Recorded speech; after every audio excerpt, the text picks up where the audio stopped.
खुद गंदगी पैदा कर रहे हो अपनी दृष्टि में और चाहते हो प्रेम मूर्ति श्यामा श्याम के दर्शन साक्षात्कार, धूल झोंक रहे हो अपनी आंखों में और सूक्ष्म वस्तु देखना चाहते हो।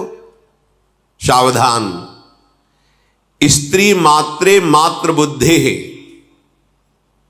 जितनी माताएं बहन हैं सब, इनके प्रति मात्र बुद्धि अर्थात पूज्य बुद्धि होना चाहिए।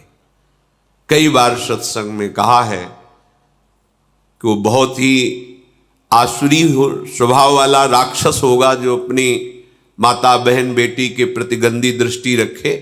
नहीं तो परिवार में सब रहते हैं, कहाँ ऐसी कोई मलिन वृत्ति रहती है। पर जहां हम दूसरा भाव आरोपित करते हैं वहीं हमारी गंदी वृत्ति हो जाती है। इस गंदी वृत्ति और गंदे भाव को त्याग कर ही तो हम दिव्य वृत्ति और दिव्य भाव प्राप्त करने चले हैं। फिर हम सहयोग क्यों देते हैं इंद्रियों को गंदी दृष्टि देखने का? इनको शासन में क्यों नहीं लेते? अगर आप शासन में नहीं लोगे तो कोई है ऐसा जो आपको शासित कर देगा, ऐसा बांध देगा कि निकल ही नहीं पाओगे, देखने लायक नहीं रहोगे, दृष्टि ही अपहरण कर लेगा वो। बहुत सावधान, बहुत बढ़िया संयोग बनाए निकल चलो। ज्यादा उद्दंडता करोगे तो समय व्यर्थ जाएगा, बंधन दृढ़ होता जाएगा, अवसर खो जाएगा, हाथ से निकल जाएगा। यहां किसी का कुछ नहीं बिगड़ता, आपका आचरण आपका ही सर्वनाश कर देगा। तुम किसी को नहीं बिगाड़ सकते, तुम्हारे आचरण ही तुम्हें नष्ट कर देंगे। सत्संग का तात्पर्य मनोरंजन नहीं है, सत्संग का तात्पर्य है मन की अशुभ वृत्तियों का नाश करके सत्संग करना। सत है श्यामा श्याम, सत है श्यामा श्याम का नाम, सत है श्री वृंदावन धाम, सत है रसिकों का उपदेश। अगर ये स्वीकार है तो सत्संग है, ये स्वीकार नहीं तो नाटक है, सत्संग नहीं है। फिर जगत नाटक में फंस करके फिर रो। अगर जगत नाटक से मुक्त होना है तो ये सत्संग स्वीकार करो। हमारी वृत्तियां जब जैसा चाहती वैसा मनमानी किससे छुपा रहे हो? अंतर्यामी परमात्मा तुम्हारे हृदय में बैठा एक एक बात देख रहा है और उसी की प्राप्ति के लिए चले हो और उसी से छल कपट करके उसी को तुम जान रहे हो कि वो तुम्हारी बातें नहीं जान रहा तो ठीक है, वो तुम्हारी ये बातें नहीं जान रहा तो तुम्हारी सत्वृत्तियां भी वो नहीं जानेगा, कर लो। अगर तुम असत वृत्ति गंदी बातों को ये समझ रहे हो कि कोई बात नहीं, क्या यहां तो कोई नहीं देख रहा है, तो फिर जो तुम शुभ आचरण कर रहे हो वो भी फलीभूत नहीं होंगे।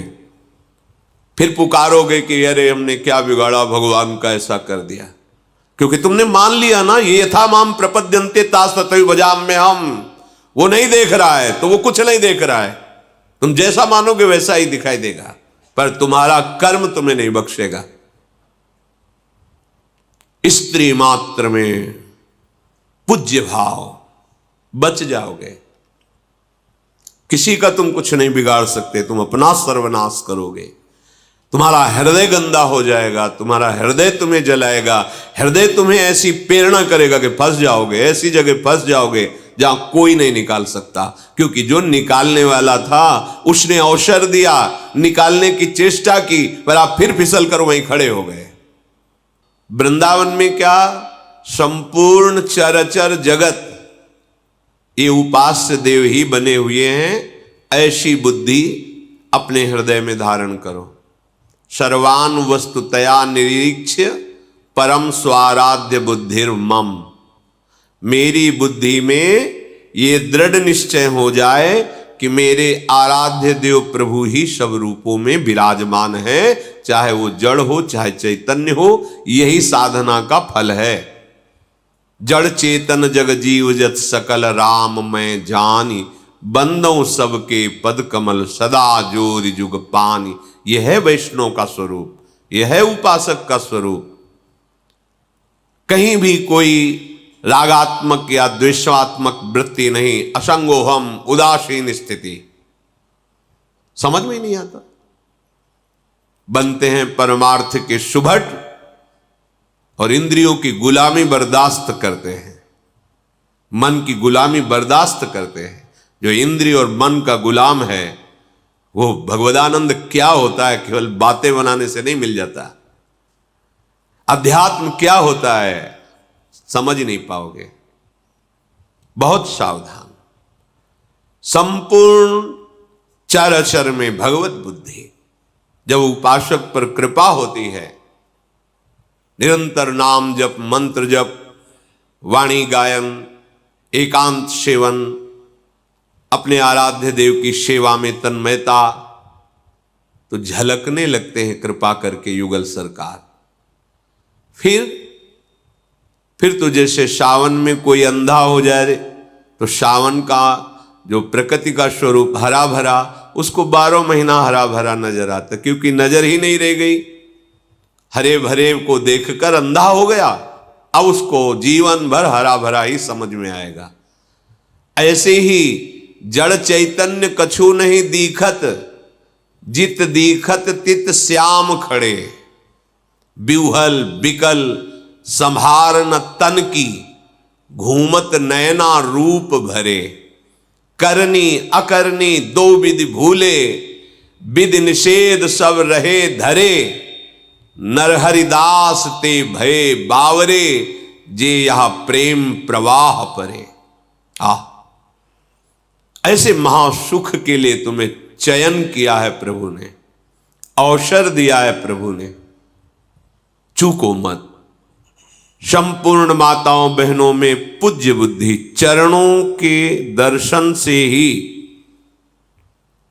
हमारी दृष्टि पवित्र होगी। अगर मुख की तरफ दृष्टि जमाई तो जो चाहे आपन कल्याणा, सुजस सुमति शुभगति शुभ नाना।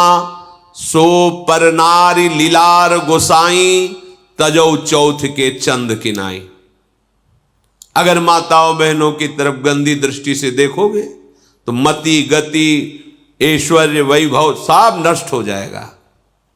जिसने भी इतिहास साक्षी है माताओं बहनों की तरफ गंदी दृष्टि से देखा, वो चाहे जितना बड़ा वरदानी या बलशाली रहा हो, धूल धूसरित हो गया, नष्ट हो गया। इतिहास साक्षी है, पढ़ के देख लो। सावधान, तुम तो उपासक हो। तुम्हारी दृष्टि जैसे अपने मां को देखने पर परम पावन दृष्टि होती है, अपनी बहन को देखने पर, ऐसे ही जगत में जितनी भी माताएं बहनें हैं वो सब पूज्य हैं। तत्व दृष्टि से देखे तो एकमात्र सच्चिदानंद प्रभु ही ये स्त्री की पोशाक पहन करके लीला कर रहा है। अपने प्रभु को पहचानो, उनके चरणों के दर्शन करो, उनके चरणों में मानसिक प्रणाम करो। भोग वासना दृष्टि रख करके देखोगे तो वो दृष्टि ही तुम्हारी संपूर्ण सुखों का नाश कर देगी।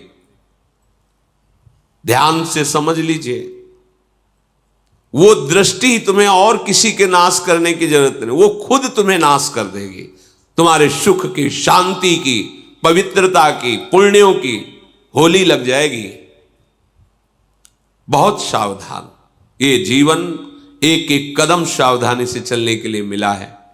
चराचर में, वृंदावन में केवल प्रिया प्रीतम के प्रेमी जन ही विराजमान हैं, ऐसी भावना करो। उपासक इसे लाभ ना मान ले कि भाई जीवन भर भजन तपस्या की, वाह वाह ये मिला हमें। ये आखिरी खाई है जहां गिर करके दुर्गति होती है। कामिनी, कंचन, कीर्ति, पुत्रैषणा, वित्तैषणा, लोकैषणा, ये 3 सीमाएं खींची गई भगवत मार्ग के पथिक को। तीनों को बड़ी सफाई से लांग जाओ। अगर किसी में भी तुम भिड़ गए, किसी में धोखा खा गए तो गिर जाओगे खाई में। ये वाहवाही, ये प्रशंसा हरि की ठीक है। अगर अपनी मानी तो ये आखिरी खाई है, इसी में गिर जाओगे, आगे निकलना बड़ा कठिन हो जाएगा। श्रीपाद कह रहे बाह्य शेषार्थ लाभेष्वपि, ये बाह्य लाभ कोई लाभ है?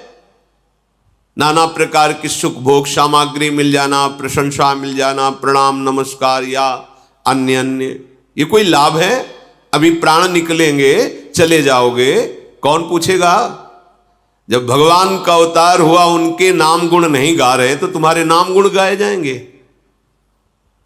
व्यर्थ का ज्ञान, हमारा नाम हो जाए, हमारी कीर्ति हो जाए, या व्यर्थ का हम इतना निर्माण करवाएंगे कि वाह वाह, बड़े बड़े सम्राटों के किले में कबूतर हग रहे हैं, तुम्हारे निर्माण में कौन सा ऐसा महान यश हो जाएगा कि पूरा त्रिभुवन कहेगा वाह, विश्वकर्मा ने बनाया तो उनका नाम तो ले नहीं रहा कोई, जिन्होंने सुधर्मा सभा रची गई, इंद्रप्रस्थ में ऐसी सब कहां है, माया के प्रवाह में सब बह गए।